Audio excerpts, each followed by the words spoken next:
Students, आज हम chapter number 4 ninth physics जो बकिया नमेरिकल रह गए हैं वो सीखने जा रहे हैं। नमेरिकल नंबर 4.5 है।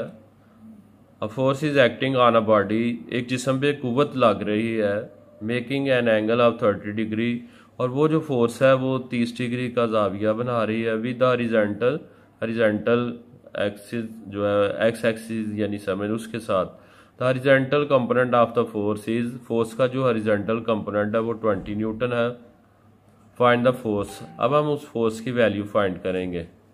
आइए तो हम इसका डाटा लिखते हैं। Force is acting on a body making an angle 30 degree. जो फोर्स है वो हम फाइंड करते हैं। पहले उसका एफ एक्स कंपोनेंट लिखे, वो है 20 न्यूटन।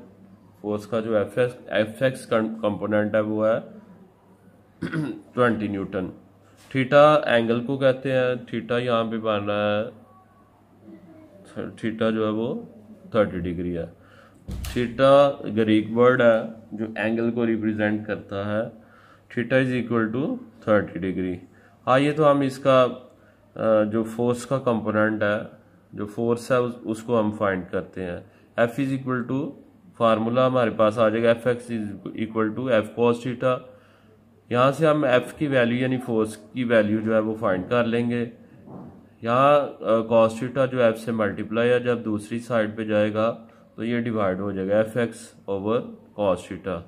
फोर्स फाइंड कर लेंगे, एफ इज इक्वल टू, अब एफ एक्स की वैल्यू पुट करें, वो है 20 न्यूटन ओवर कॉस थीटा 30 है, कॉस 30 डिग्री आ जाएगा।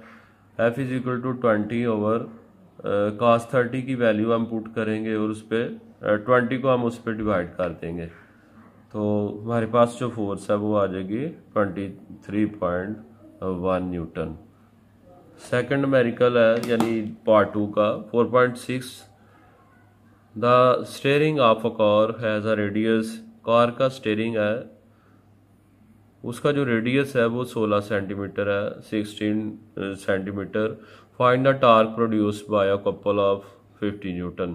तो आपने टार्क फाइंड करना है, एक फोर्स है 50 न्यूटन की, तो जो स्टीयरिंग के ऊपर जो फोर्स लगती है घुमाने के असर से, वो कॉपल फोर्स उसे कहते हैं। Find the torque produce by couple of 50 Newton.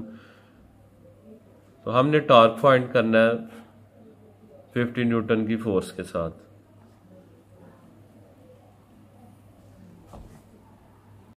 Ji dear students, अब हम 4.6 में डाटा लिखते हैं। F is equal to 50 newton, radius is equal to 16 centimetre. चूँकि सेंटीमीटर छोटी यूनिट है, इसको हम मीटर्स में तब्दील करेंगे, उसके लिए हम 16 को 100 पे डिवाइड करेंगे तो ये आ जाएगा 0.16 मीटर, 0.16 मीटर। अब हम टार्क फाइंड करते हैं। Torque is equal to 2RF। अब इनकी वैल्यूज़ पुट करें, आर की और एफ़ की। 2 इंटू आर की वैल्यू है 0.16 एंड एफ़ की वैल्यू है 50। इनको मल्टीप्लाई करेंगे तो ये आ जाएगा 16 न्यूटन मीटर। टार्क का जो यूनिट है वो न्यूटन मीटर है। तो ये आ गया हमारा टार्क। नेक्स्ट न्यूमेरिकल है 4.7, इसको हम सॉल्व करते हैं।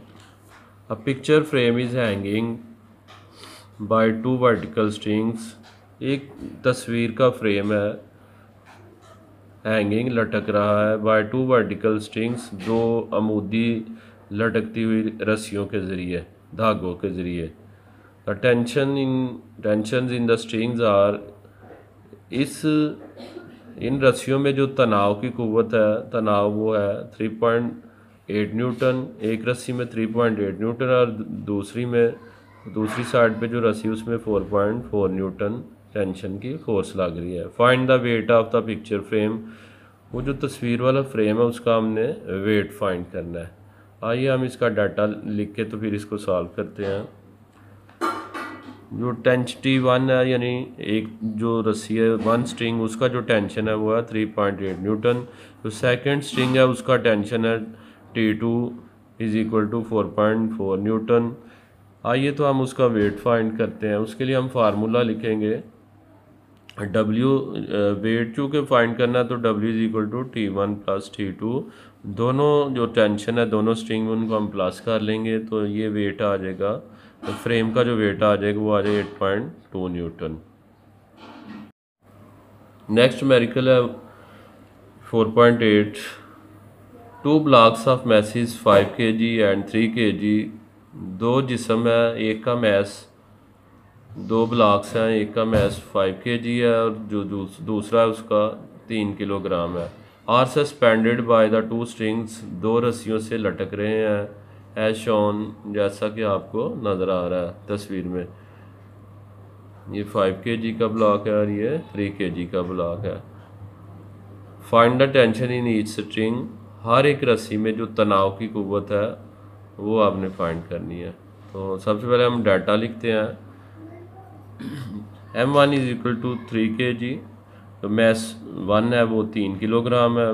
M2 सेकंड मैस जो है वो 5 kg है। यहाँ पे हम फार्मूला लगाएंगे T1, यानी जो पहली रस्सी उसका जो तनाव है, टेंशन है, T1 is equal to mg। M की वैल्यू 3 है। M1 यहाँ पे हम M1 लिख सकते हैं। M1 को आप मल्टीप्लाई करें G की वैल्यू से, G की वैल्यू 10 मीटर पर सेकंड स्क्वायर है। दोनों को हम मल्टीप्लाई करेंगे तो ये आंसर हमारा आ जाएगा 30 न्यूटन। अब हम T2 फाइंड करते हैं। T2 is equal to M1 plus M2 into G। M1 3 plus M2 5 है, इनको मल्टीप्लाई करेंगे 10 से, जो G की वैल्यू है, हमारा आंसर आ जाएगा वो T2 में 80 न्यूटन। तो ये था न्यूमेरिकल नंबर 4.8। अब हम न्यूमेरिकल नंबर 4.9 करते हैं। अ नट हैज़ बिन टाइटन, एक नट को टाइट किया जाता रहा है बाय फोर्स ऑफ 200 न्यूटन, उसके ऊपर 200 न्यूटन की फोर्स लगा के उसे टाइट किया जाता रहा यूजिंग 10 सेंटीमीटर लॉन्ग स्पैनर। जो चाबी है जिससे वो टाइट किया जा रहा है उसकी लेंथ जो है वो 10 सेंटीमीटर है। What length of a spanner is required, कितनी लंबाई का जो स्पैनर है यानी चाबी चाहिए।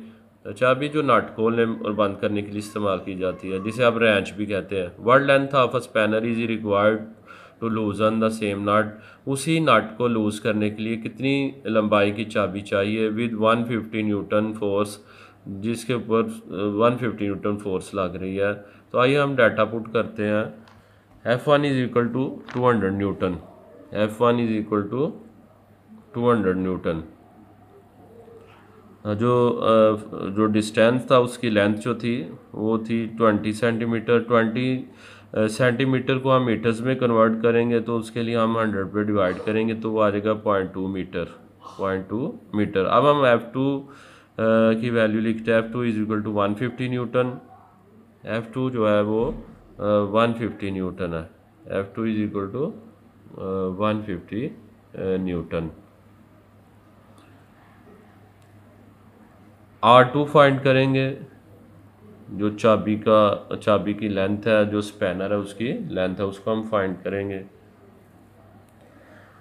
अच्छा, जो टार्क 1 और टार्क 2 है, घुमाने का जो असर है वो दोनों बराबर हैं। तो हम इस तरह लिख सकते हैं F1 into R1 is equal to F2 into R2। यहाँ पे हमने R2 की वैल्यू फाइंड करनी है। R2 को इसी साइड पे आप रखेंगे, R2 यहीं पे रहेगा, F2 यहाँ पे डिवीजन हो जाएगा, डिवाइड करेंगे इसको, F1 R1 divided by F2। तो R2 फाइंड करें, R2 is equal to F1 R1 over F2। यहाँ पे हम F1 की वैल्यू पुट करेंगे वो है 0.1, R1 की वैल्यू जो है वो 200 है ओवर F2 की वैल्यू 150 है। इनकी कैलकुलेशन से हमें जो आंसर मिलेगा वो 13.3 सेंटीमीटर। तो ये था हमारा न्यूमेरिकल नंबर 4.9। अब हम लास्ट न्यूमेरिकल करते हैं, वो है 4.10। 4.10 न्यूमेरिकल में हम इसका स्टेटमेंट पढ़ते हैं।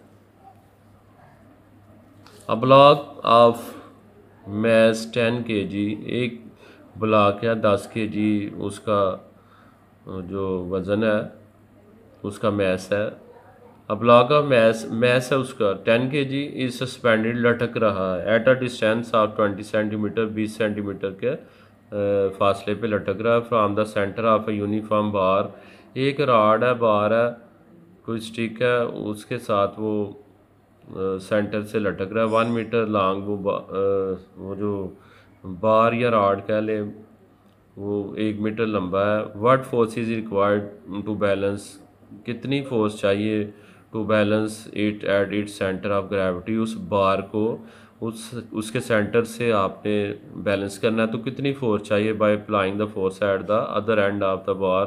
दूसरी सिरे पे उसके कितनी फोर्स एक सिरे पे हम फोर्स लगाएंगे तो दूसरे सिरे पे हम कितनी फोर्स लगाएंगे उस बार को उसका सेंटर ऑफ ग्रेविटी जो है उसके लिए बैलेंस करने के लिए। तो आइए हम डाटा पुट करते हैं। मैस ऑफ द बॉडी जो है वो 10 kg है।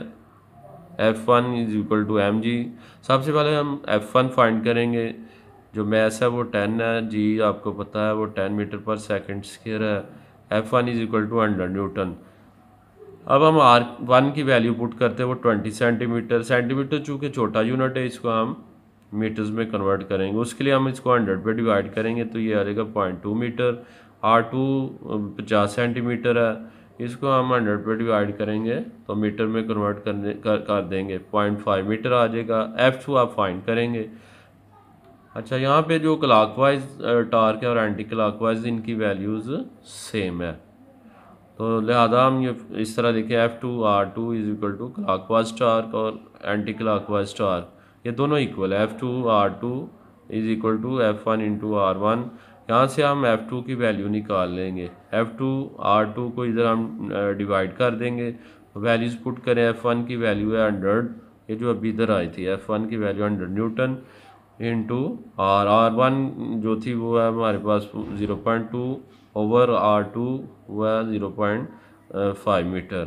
अब हम इनकी कैलकुलेशन करते हैं तो कैलकुलेशन से हमें जो आंसर आता है वो आ जाएगा 40 न्यूटन आ जाएगा।